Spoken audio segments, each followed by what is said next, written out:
Bapak Prabowo, kami orang timur Indonesia ini sudah memberikan contoh dan teladan yang baik tentang hidup bertoleransi dan berdampingan dalam setiap perbedaan.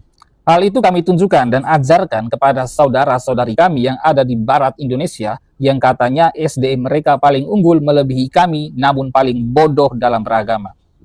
Tapi sepertinya sekelompok saudara-saudari kami yang ada di barat Indonesia itu tidak peka dengan apa yang sudah kami contohkan. Jadi bolehkah kami juga ikut membalas dendam? Bolehkah kami juga membuat sedikit gesekan di timur Indonesia? Ya, teman-teman, mari kita dukung penuh ya suara pemuda NTT ini ya. Mari kita desak pemerintah untuk bertindak tegas terhadap segala bentuk intoleransi. Indonesia adalah rumah kita semua, dan kita harus menjaganya bersama-sama. Mari teman-teman, kita simak dulu surat terbuka dari pemuda NTT ini. Ini dia videonya.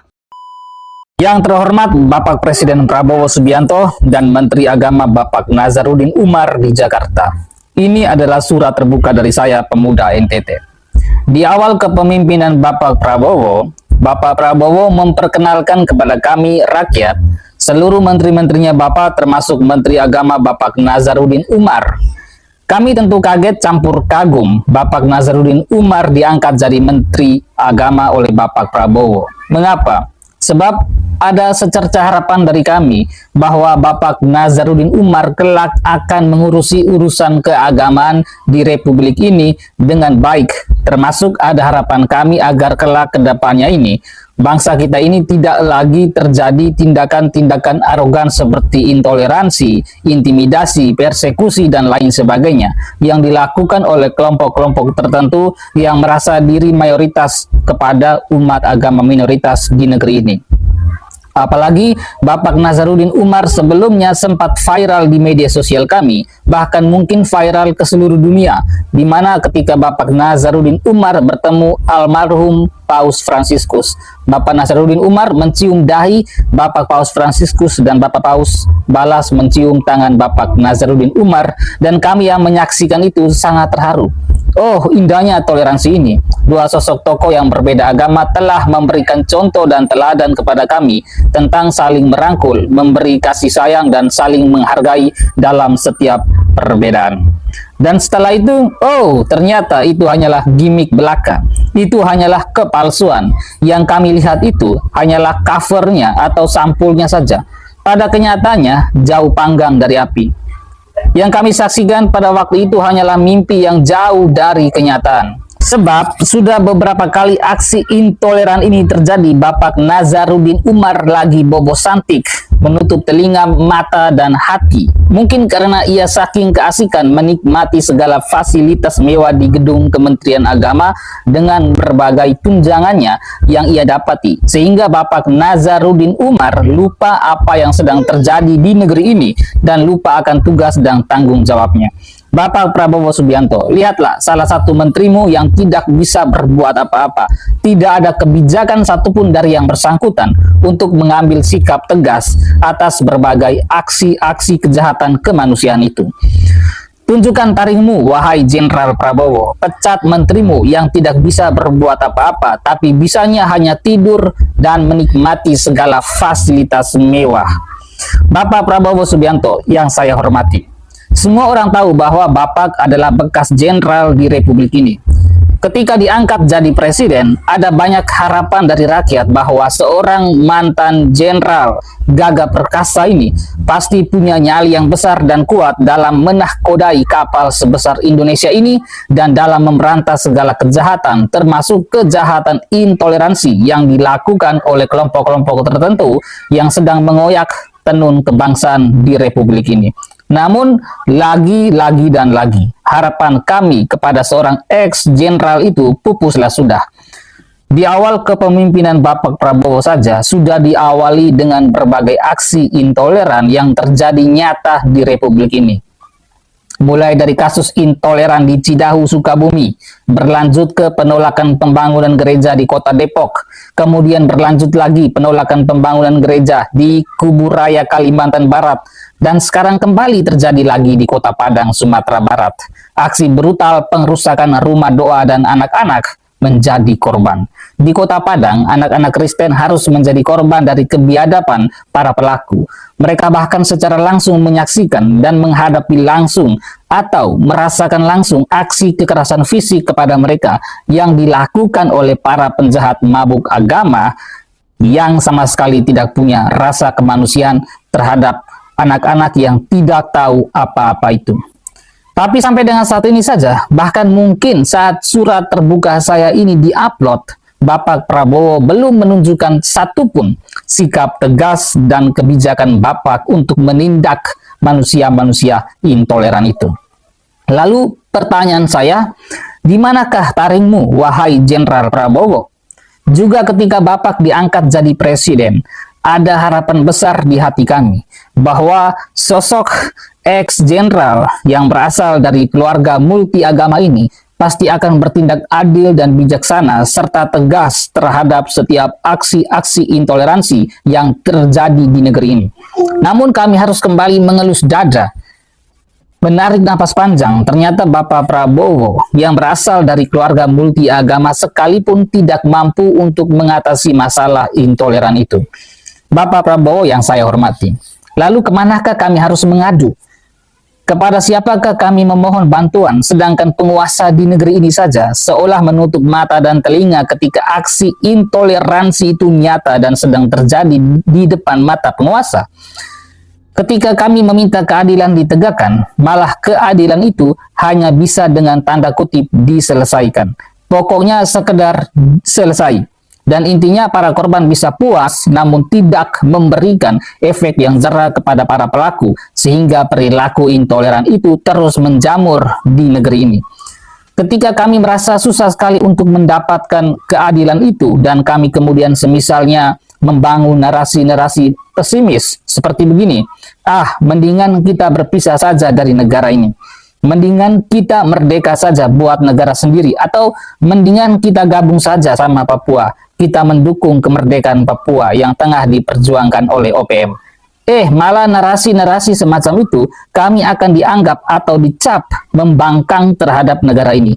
Kami dianggap melawan NKRI. Kami dianggap tidak loyal dan patuh terhadap negara ini. Kami dianggap hendak merusak kesatuan dan persatuan negara ini. Tapi ketika kami meminta keadilan itu ditegakkan supaya NKRI ini tetap utuh dan kokoh, malah penguasa tidak mau untuk menegakkan keadilan itu.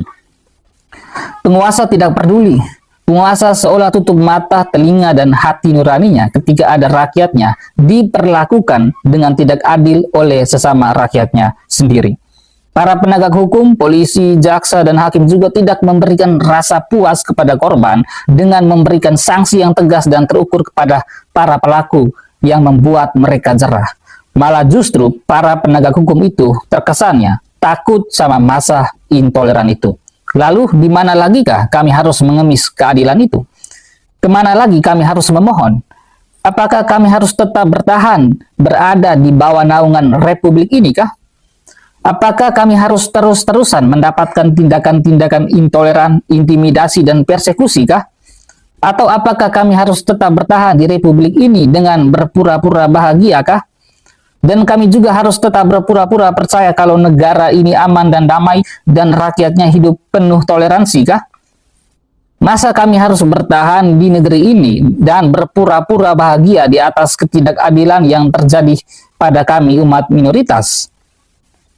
Jadi Bapak Prabowo yang saya hormati, tolong Pak, perhatikan juga dengan ketidakadilan di negeri ini yang mana umat minoritas selalu mendapatkan tindakan intoleran, intimidasi, persekusi, dan lain sebagainya dari sebagian umat mayoritas hanya karena perbedaan agama. Bukankah negara dan konstitusi kita menjamin setiap warga negara berhak menjalankan ajaran agamanya sesuai apa yang ia anut dan ia yakini? Bukankah setiap warga negara berhak membangun rumah ibadahnya dan berhak untuk berkumpul dan berdoa juga di rumah? Bapak Prabowo, kami orang Timur Indonesia ini sudah memberikan contoh dan teladan yang baik tentang hidup bertoleransi dan berdampingan dalam setiap perbedaan. Hal itu kami tunjukkan dan ajarkan kepada saudara-saudari kami yang ada di barat Indonesia yang katanya SDM mereka paling unggul melebihi kami namun paling bodoh dalam beragama. Tapi sepertinya sekelompok saudara-saudari kami yang ada di barat Indonesia itu tidak peka dengan apa yang sudah kami contohkan. Jadi bolehkah kami juga ikut membalas dendam? Bolehkah kami juga membuat sedikit gesekan di timur Indonesia? Tapi pasti Bapak Prabowo tidak setuju kan kalau adanya saling balas dendam seperti itu? Nah, oleh karena itu, di penghujung surat terbuka ini, kami memohon dengan segala hormat dan dengan segala kerendahan hati kepada Bapak Prabowo mantan jenderal agar kembali tunjukkan sikap tegas dan sangar itu supaya rakyat Indonesia bisa hidup aman, damai, tentram, dan bahagia. Sebentar lagi kita akan merayakan kemerdekaan Indonesia yang ke-80. Tapi mohon maaf Pak Prabowo, untuk kali ini kami tidak mengibarkan bendera merah putih.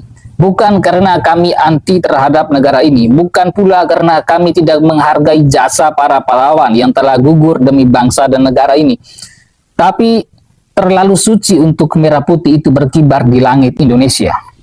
Kami tidak mau berpura-pura bahagia dengan mengibarkan merah putih di negeri ini, sementara rakyatnya masih saling bertindak intoleran dan anti terhadap perbedaan. Merah putih terlalu suci untuk berdiri di negeri Kristenofobia ini.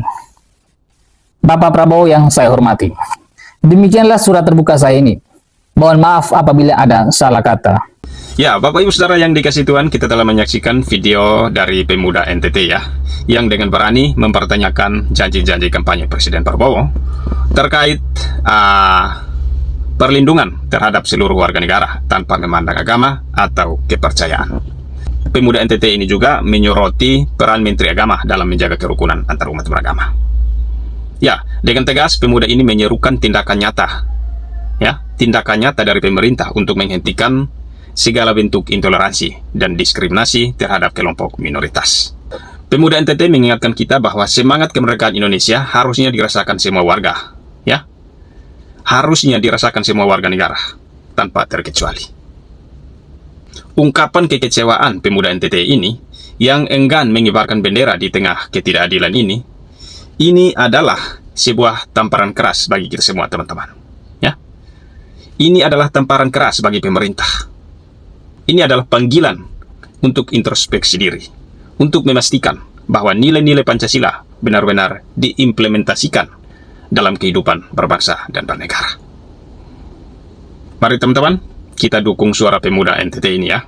Mari kita desak pemerintah untuk bertindak tegas terhadap segala bentuk intoleransi.